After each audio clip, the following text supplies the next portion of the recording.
पुनरुत्थान विद्यापीठ में आप सबका स्वागत है। मैं इंदुमती काठदरे। आज रविवार 26 जून 2022 हमेशा की तरह प्रश्नोत्तरी का सत्र।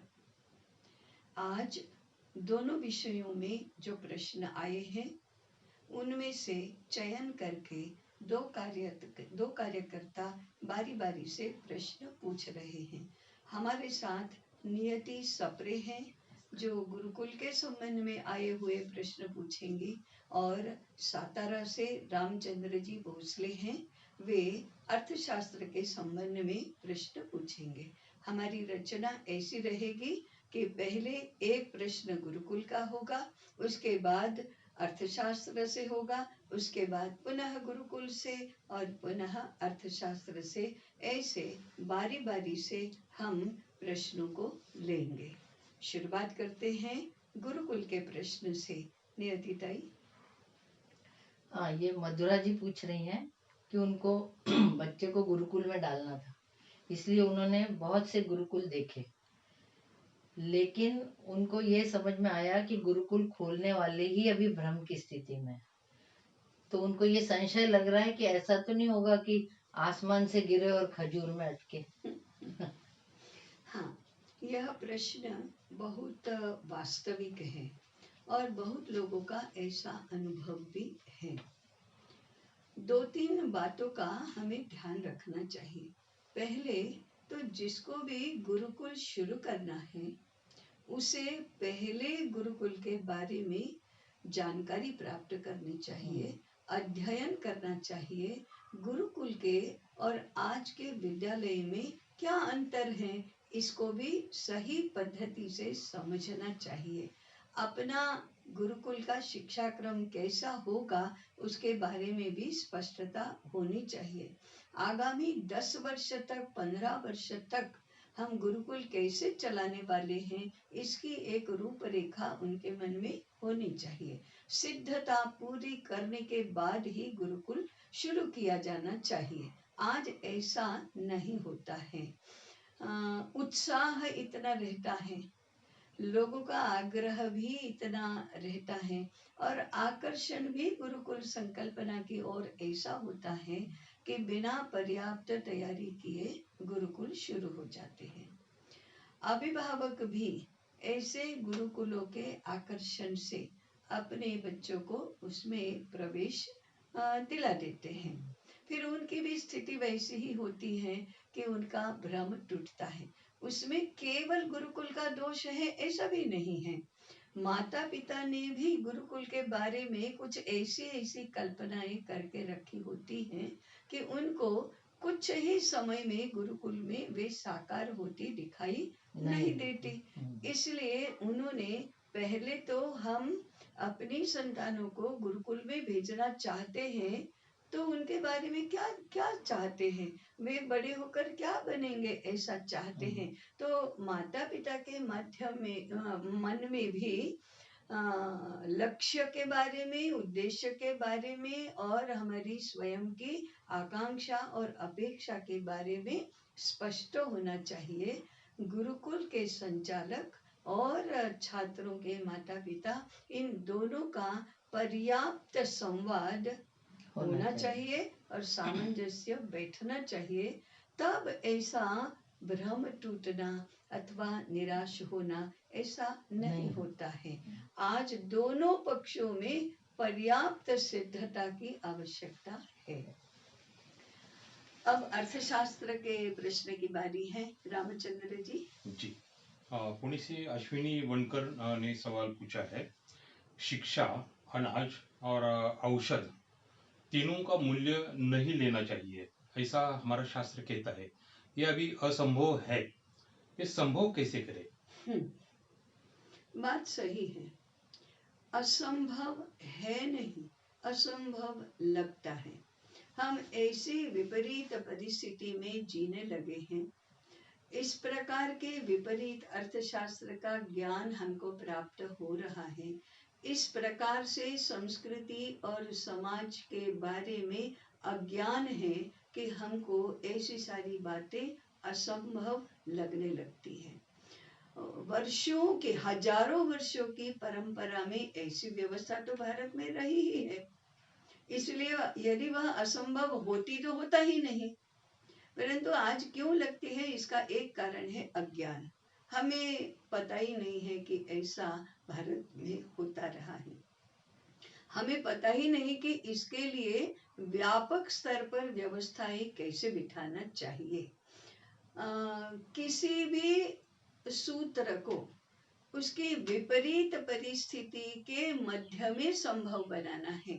इसलिए कि आज परिस्थिति विपरीत है, मानसिकता विपरीत है, विचार करने की पद्धति विपरीत है, व्यवस्था की भी पद्धति विपरीत है। उसमें किसी भी भारतीय ताकि दृष्टि से जो तथ्य है, सत्य है, उसको बिठाना तो असंभव तो लगेगा ही। तो प्रक्रिया क्या होती है कि किसी भी ऐसे सूत्र को संभव बनाने के लिए पहले उसका हृदय में उद्भूत होना, हृदय में प्रतिष्ठित होना यह आवश्यक है। तो उसमें एक श्रद्धा होना, उसके प्रति हमारा सम्मान होना, हमारा विधायक दृष्टिकोण होना, उसके प्रति कम से कम इतनी श्रद्धा होना कि हाँ, ये संभव तो होना ही चाहिए, हमें नहीं संभव बनाना आता है, ऐसी श्रद्धा और ऐसा विधायक एटीट्यूड होना पहली बात है। फिर बुद्धि में इसको प्रतिष्ठित होना, तो बुद्धि में तो समझना चाहिए। अब सीधे ही हम करने जाएंगे तो ये होगा नहीं। तो करने से पहले बुद्धि में समझ लो कि ये व्यवस्थाएं कौन सी व्यापक व्यवस्था का एक हिस्सा है, कैसे ये संभव बनाया जाता था और आज बना सकते हैं, इसके लिए हमें कहाँ कहाँ कैसे कैसे परिवर्तन करने पड़ेंगे, ऐसे इस विषय को बुद्धि में समझ लेना। और फिर तीसरा है हमारा अधिकार क्षेत्र और हमारा प्रभाव क्षेत्र जो है, उसमें छोटी छोटी बातों से शुरुआत करना, कृति में उतरना। छोटी छोटी बातों से शुरुआत करेंगे तो धीरे धीरे कठिन बातें सरल होती जाएंगी, असंभव बातें कठिन होंगी, कठिन से फिर सरल बनेगी, फिर स्वाभाविक बनने लगेगी। छोटे से शुरुआत हुई तो व्यापक स्तर पर वो फैलती भी जाएंगी, तो क्रमशः परिवर्तन होता है। हमें या तो मन में आया तो एकदम सब कुछ परिवर्तन चाहिए, तो ऐसा नहीं होता। तो ये हृदय का, बुद्धि का, कृति का, व्यक्तिगत और सामुदायिक, ऐसे सभी आयामों का एक साथ विचार करने से धीरे धीरे ये संभव बनने लगती है। गुरुकुल का जी, गुरुकुल। हाँ। ये जबलपुर से सुधा जी पूछ रही हैं कि गुरुकुल खोलने वाले हमारे यहाँ निःशुल्क शिक्षा दी जाती है, इस बात पर ही जोर देते हैं, और कई अभिभावक इस बात से गुरुकुल में बच्चों को भेजने के लिए तैयार भी हो जाते हैं। तो उनका कहना है कि आजकल के स्कूल पैसा लेकर अच्छी अच्छी सुविधाएं देते हैं और आकर्षित करते हैं, और गुरुकुल वाले कहते हैं कि हम पैसा नहीं लेंगे इसलिए आकर्षित करते हैं। तो वो कह रही है कि मतलब गुरुकुल पैसा नहीं लेता, स्कूल पैसा लेता है, पर केंद्र में तो पैसा ही है। इसलिए जिस अर्थ केंद्रीय व्यवस्था से मुक्त होना चाहते हैं, उससे अर्थ केंद्रीय मॉडल के दूसरे आयाम का आकर्षण देकर मुक्त होते हैं। बात ठीक है, दोनों में ही अर्थ की दृष्टि से ही विचार किया जाता है। गुरुकुल ज्ञानार्जन के लिए है, पढ़ाई लिखाई ज्ञानार्जन के लिए होनी चाहिए, अर्थार्जन के लिए नहीं। ये इसका केंद्रवर्ती विषय है। केवल पैसा और पैसे का लेन देन यही संदर्भ नहीं होता है। अब बात ठीक है, गुरुकुल चलाने वाले भी अर्थ सापेक्ष मॉडल से मुक्त नहीं हुए हैं, गुरुकुल में भेजने वाले भी अर्थ सापेक्ष विचार से मुक्त नहीं हुए हैं। तो जैसे को तैसा जब मिलते हैं तो उसमें व्यवहार भी अर्थ सापेक्ष ही फिर होने लगता है, ज्ञान एक तरफ रह जाता है, अर्थ वहां भी अपना प्रभाव जमाता है। इसलिए इससे तो दोनों को ही बचने की आवश्यकता है। जी, अर्थशास्त्र। वैद्य माधुरी महाडिक अंकली कर्नाटक से प्रश्न पूछा है उन्होंने। भूख एक ऐसा गुनहगार निर्माण करती है, अगर भीख दिया जाए तो मन को अच्छा नहीं लगता, और भीख जो लेते हैं वो भी वैसे प्रामाणिक होते ऐसा भी नहीं है। और भूख से अगर गुनहगार बन जाते हैं तो इसके लिए क्या किया जाए, भीख जी, दे या न दे? आप भीख देना नहीं कहते, शब्द भी हमारा भीख मांगना होता है। देने का देने का पदार्थ तो, देने की क्रिया तो दान होती है। आप अन्न की भीख नहीं दे रहे हैं, आप अन्न का दान कर रहे हैं। वो अन्न की भिक्षा मांगता है। मांगना होता है वह भिक्षा होती है, दिया जाता है वह दान होता है। पहले तो हम इन शब्दों के सही अर्थ को प्रस्थापित करें। इसलिए मांगने की प्रवृत्ति भीख की प्रवृत्ति है, भिक्षा की प्रवृत्ति है। वास्तव में भिक्षा और भीख इसके शब्द में के अर्थ में तो कोई अंतर नहीं है, परंतु मांगा जाता है वह भीख है अथवा भिक्षा है, दिया जाता है वह दान है। वो दान अच्छा बुरा, राजस राजस दान, सात्विक दान, तामस दान, ये एक अलग विषय हुआ, परंतु दिया जाता है वह दान है, और मांगी जाती है वह भिक्षा है अथवा भीख है। हमारी परंपरा में अब ये थोड़ा नैतिकता का, वृत्ति प्रवृत्ति का, समझ का, ऐसा भी विषय है। ये केवल पदार्थ का विषय नहीं है, ये समझ का और वृत्ति प्रवृत्ति का भी विषय है। तो हमारी परंपरा में हमेशा ये सिखाया जाता है, बिना अधिकार से लो नहीं, बिना काम किए लो नहीं, मुफ्त में कुछ भी लो नहीं। तो भीख मांगना ये तो मुफ्त में मिले उसकी ही इच्छा करना है। तो सबसे पहली शिक्षा है, भिक्षा मत मांगो, भीख मत मांगो, ये पहला। फिर किसी एक वर्ग को भिक्षा मांगने का अधिकार भी दिया, भिक्षा मांगने को एक अर्थार्जन का साधन भी बनाया। ये एक बहुत व्यापक और अलग संदर्भ में है, परंतु पहले भीख मांगना ये अच्छा नहीं है। मांगनी पड़ती है भीख तो वह मजबूरी है, क्योंकि भगवान ने ही भूख दी है। जीवन निर्वाह के लिए अन्न आवश्यक है, भूख की संतुष्टि आवश्यक है, तो भिक्षा तो मांगनी पड़ेगी, यदि नहीं मिलेगी तो आलसी बनकर जो भिक्षा मांग कर, भीख मांग कर खाएगा, उसको बहुत हीन माना गया और उससे परावृत्त होने के लिए उपदेश किया गया। अब जो मजबूर है, दीन है, अपंग है, हीन है, उसको बहुत प्रयास करने पर भी कुछ काम नहीं मिल रहा है, उसको मुफ्त में खाने की ही मजबूरी हो गई है, बाल बच्चों को खिलाने का उसका कर्तव्य है लेकिन कुछ मिल नहीं रहा है, इसलिए वह भीख मांगता है। तो दूसरा गृहीत है, किसी को भी भीख मजबूरी में मांगनी पड़ती है, वह इच्छा से नहीं मांगता। ये सारे सुसंस्कृत समाज के दंडक हैं, आज के असंस्कृत समाज के तो नहीं। तो पहली बात है, भिक्षा मत मांगो, काम करो। दूसरी बात, मजबूरी में भिक्षा मांगनी पड़ती है तो जल्दी से जल्दी प्रयास करो कि हम इस मजबूरी को ओवरकम करें और भीख मांगने की नौबत हमारे पर न आए।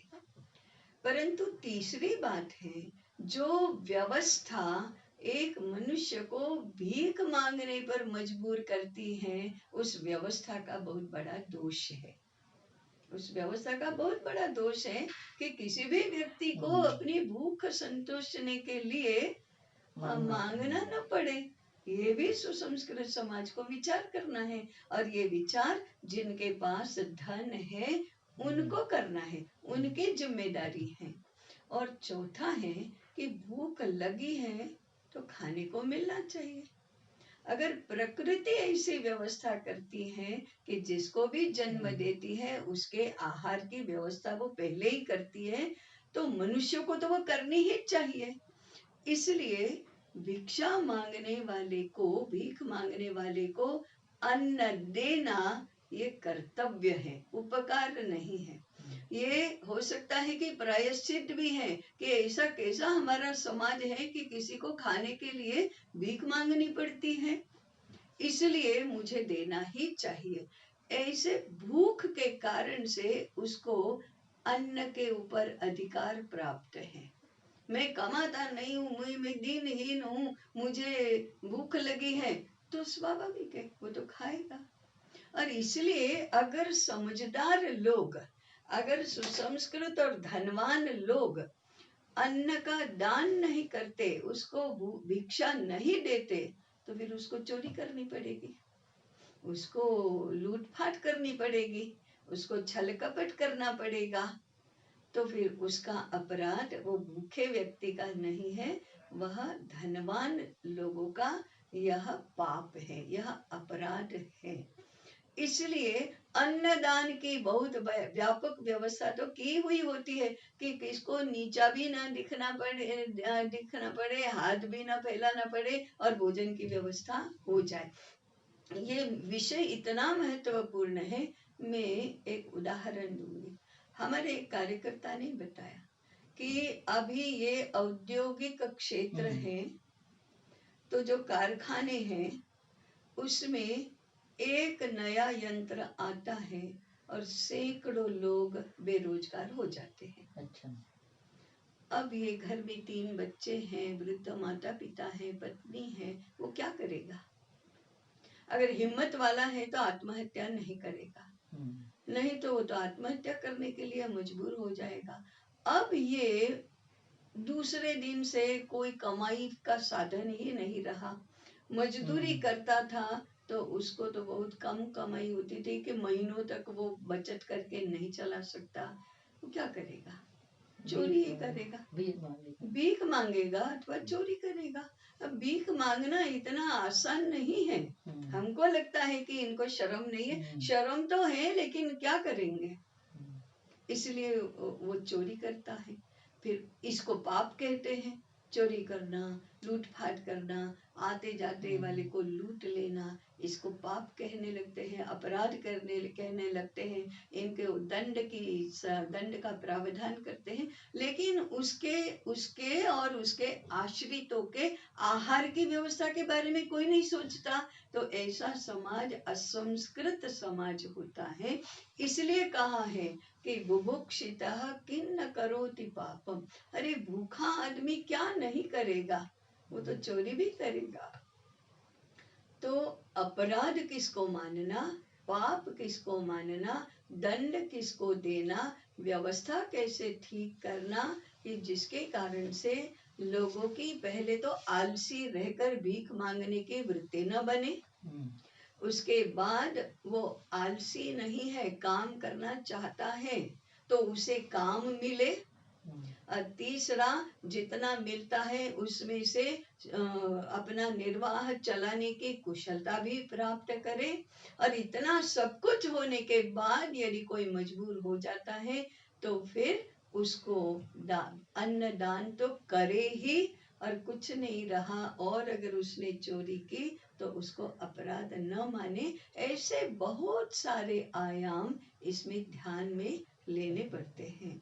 आज क्या होता है कि लोग अपने आप में इतने उलझे रहते हैं कि ऐसी बातों का कोई विचार ही नहीं करता। अरे युवा है इतना और काम नहीं करता, नहीं देंगे, जाओ, भीख मांगना अपराध है। अरे अपराध कहाँ से अपराध हो गया? तो जरा व्यापक विचार करने पर इस समस्या का हल क्या होगा, इसमें हमारा योगदान होना चाहिए। केवल भीख देना कि नहीं देना इतना सीधा सरल इसका गणित नहीं होता है। क्यों भीख मांग रहा है और हम क्या करेंगे, ऐसा थोड़ा व्यापक विचार भी इसमें करना चाहिए। जी गुरुकुल। ये इन्होंने प्रश्न तो आया लेकिन नाम नहीं लिखा है। इन्होंने लिखा है कि गुरुकुल में बच्चों को क्यों डालें।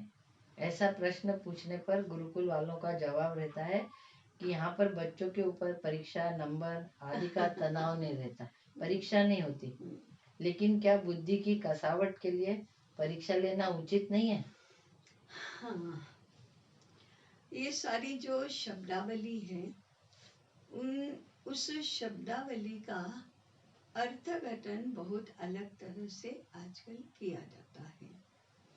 मुख्य मुद्दा क्या है कि आजकल जो विद्यालयों की, महाविद्यालयों की व्यवस्था, पद्धति ये सब बनी है, वह इतनी यांत्रिक है कि उसमें परीक्षा, नंबर, क्लास माने फर्स्ट क्लास, सेकेंड क्लास आदि, मेरिट और सर्टिफिकेट, और ये सब बहुत कृत्रिम बन गया है। उसके कारण से वह एक बोझ बना है, एक दबाव बना है, एक टेंशन का कारण बना है, भय का कारण बना है। इस भय का, आतंक का, दबाव का, तनाव का बोझ दूर करो, ये तो स्वाभाविक है, मनोवैज्ञानिक उपाय ही करने चाहिए। इसमें से आता है परीक्षा नहीं लेना, नंबर नहीं देना, first class, second class, grade देना लेकिन नंबर नहीं देना, मेरिट में आएगा लेकिन प्रथम, द्वितीय, तृतीय ऐसा नहीं करना।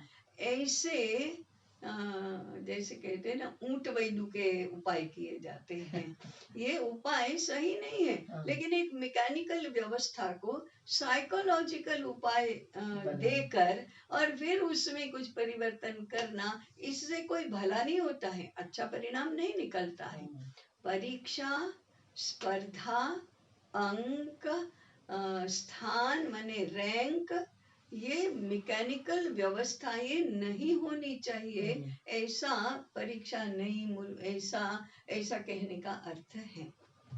अगर स्वाभाविक पद्धति से माने, बिना परीक्षा के कोई रहता ही नहीं है, परीक्षा तो होती ही है। जैसे कि किसी एक व्यक्ति ने काम किया तो दूसरा उसकी परीक्षा करता ही है, हमेशा करता है। अगर उसने अच्छा काम किया तो दूसरे 4 लोग उसके पास आएंगे, मार्गदर्शन के लिए भी आएंगे, सहयोग के लिए भी आएंगे। तो परीक्षा तो हर एक की, हर समय और हर प्रकार से होती ही रहती है। उस परीक्षा को मूल्यांकन कहा जाता है। तो मूल्यांकन और परीक्षा एक ही है ना।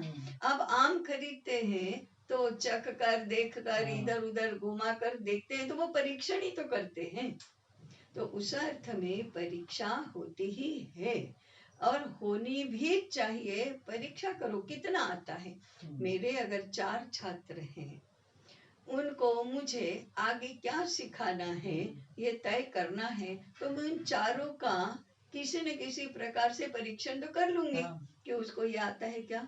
आता है तो आगे बढ़ो, कम आता है तो अभी उसको अभ्यास करने दो, नहीं आता है तो नीचे लाकर फिर उसको सिखाकर ऊपर उठाने का प्रयास करो।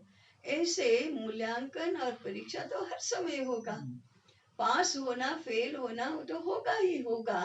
पास और फेल का आतंक नहीं होना, उसका यांत्रिक स्वरूप नहीं होना, क्योंकि हम लोग जिंदा लोग हैं। हमको यांत्रिक व्यवस्थाएं, यांत्रिक नियम लागू नहीं हो सकते। हम मशीन नहीं है, हम मनुष्य हैं। इसलिए उसको परीक्षा से मुक्ति, रैंक से मुक्ति, स्पर्धा से मुक्ति ऐसा कहा जाता है। एक अंतिम से निकलकर दूसरे अंतिम पर पहुंच जाना, वो इतना ही हानिकारक है, दोनों ही। इसलिए संतुलन करना चाहिए और मुख्य रूप से मानवीय बनना चाहिए, जिंदा बनाना चाहिए इन व्यवस्थाओं को, ताकि उसमें भी आनंद आए, उसमें भी आनंद आए। हर कोई व्यक्ति मेरी परीक्षा कर लो और मुझे आगे बढ़ाओ ऐसा कहने के लिए उद्यत हो जाएगा। अरे मैं आज ये किया, कल ये करूंगा, कल और आगे करूंगा, ऐसी आकांक्षा जगाए। तो गुरुकुल में तो क्या, हमारे सामान्य विद्यालयों में भी ये समझकर परिवर्तन करने की बहुत आवश्यकता है।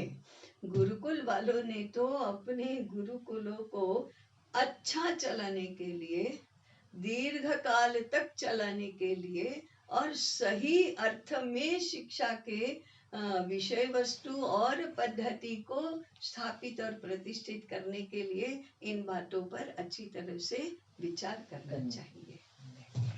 अंतिम प्रश्न जी अर्थशास्त्र। सुशांत भोसले पुणे, इनका प्रश्न है आज की युवक धन कमाने विदेश जाते हैं। वैसे तो प्राचीन काल में भी विदेश जाया किया करता था। अभी के युवक अगर धन कमाने विदेश गए तो हम उनको गलत कहते हैं, तो गलती क्या है इसमें?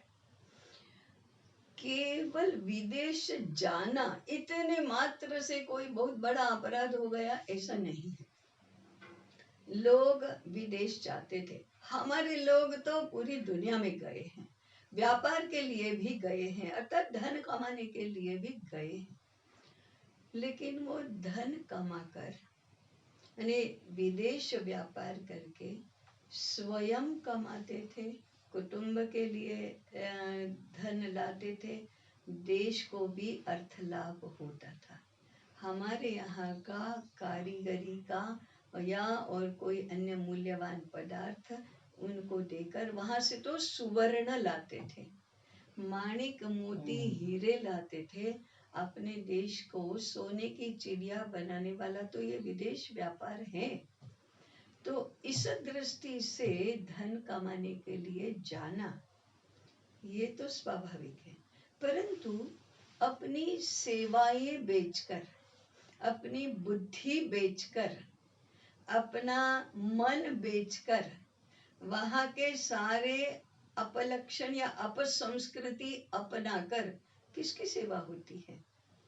क्या लाभ होता है? अंततोगत्वा न व्यक्ति को लाभ होता है, न समाज को, न देश को, किसी को लाभ तो नहीं होता, अर्थ लाभ भी नहीं होता है। इससे तो हमारा आजकल कहते हैं ना ब्रेन ड्रेन, हमारी बुद्धि बेची जाती है उधर। बुद्धि बेचने की चीज है ही नहीं, ना हमारे देश में ना विदेश में। बुद्धि बेचकर उनकी तरक्की की और अपने लिए क्या लाए? 4 पैसे लाए, वो भी पूरा नहीं पढ़ते। तो इसलिए वो विदेश में जाना ये नहीं होना चाहिए। दूसरा है, आज केवल भौतिक रूप से, शारीरिक रूप से वहां जाना इतने भर की समस्या नहीं है। वहां की विद्या को, वहां के शास्त्र को, वहां की एटीट्यूड को, वहां की जीवन दृष्टि को अपना कर उसको हम अधिक प्रतिष्ठित, अधिक बलवान बना रहे हैं, हमारे देश में उसी को प्रतिष्ठित कर रहे हैं। तो जिसको कहेंगे ना कि अमेरिकनाइजेशन ऑफ इंडिया, ऐसा उसका परिणाम होता है, उसकी प्रतिष्ठा बढ़ती है। इसलिए विदेश मत जाओ, उनकी सेवा मत करो, अपने देश की सेवा करो और अंततोगत्वा उनको अपने जैसे बनाओ। हम उनके जैसे ना बने, उनको अपने जैसे बनाए, क्योंकि इसका अर्थ होगा उनको भी सुसंस्कृत बनाना, उनको भी सही अर्थ में समृद्ध बनाना और चिरकालीन आयुष्य उनको भी प्राप्त हो ऐसा करना और उनको समृद्ध भी बनाना, ये उसका परिणाम होना चाहिए। इसके लिए जाना है विदेश तो अवश्य जाओ, तो सोच समझ कर अच्छी तरह से तैयारी करके फिर जाओ विदेश में। हमारे पुरखे भी गए, हम भी गए, तो कोई आपत्ति नहीं है। ऐसे उनको अच्छा बनाने के लिए हम पहले अच्छे बने और अपने पैरों पर खड़े रहे, अपनी ही बुद्धि के आधार पर सब कुछ करे, ये ऐसा कहने का अर्थ है। एकदम बाय लेटर्स सब कुछ लेने से नहीं होता, उसका अर्थ अच्छी तरह से समझना चाहिए। मुझे लगता है आज के प्रश्नोत्तर पूर्ण हुए। थोड़ा समय तो गया है, परंतु ये प्रश्न भी बहुत सार्थक थे और आवश्यक भी थे, इनके उत्तर देने जैसे ही थे, इसलिए थोड़ा अधिक समय लिया है। हम यहाँ पर प्रश्नोत्तरी का यह सत्र पूर्ण करते हैं। अगले रविवार को इसी प्रकार के अच्छे अच्छे प्रश्न लेकर हम उपस्थित हो जाएंगे। तब तक अर्थशास्त्र और गुरुकुल इस विषय में जो चिंतन चल रहा है उसमें जुड़े रहे और चिंतन यात्रा में सहभागी बने। हम तीनों की ओर से सबको नमस्कार। नमस्कार।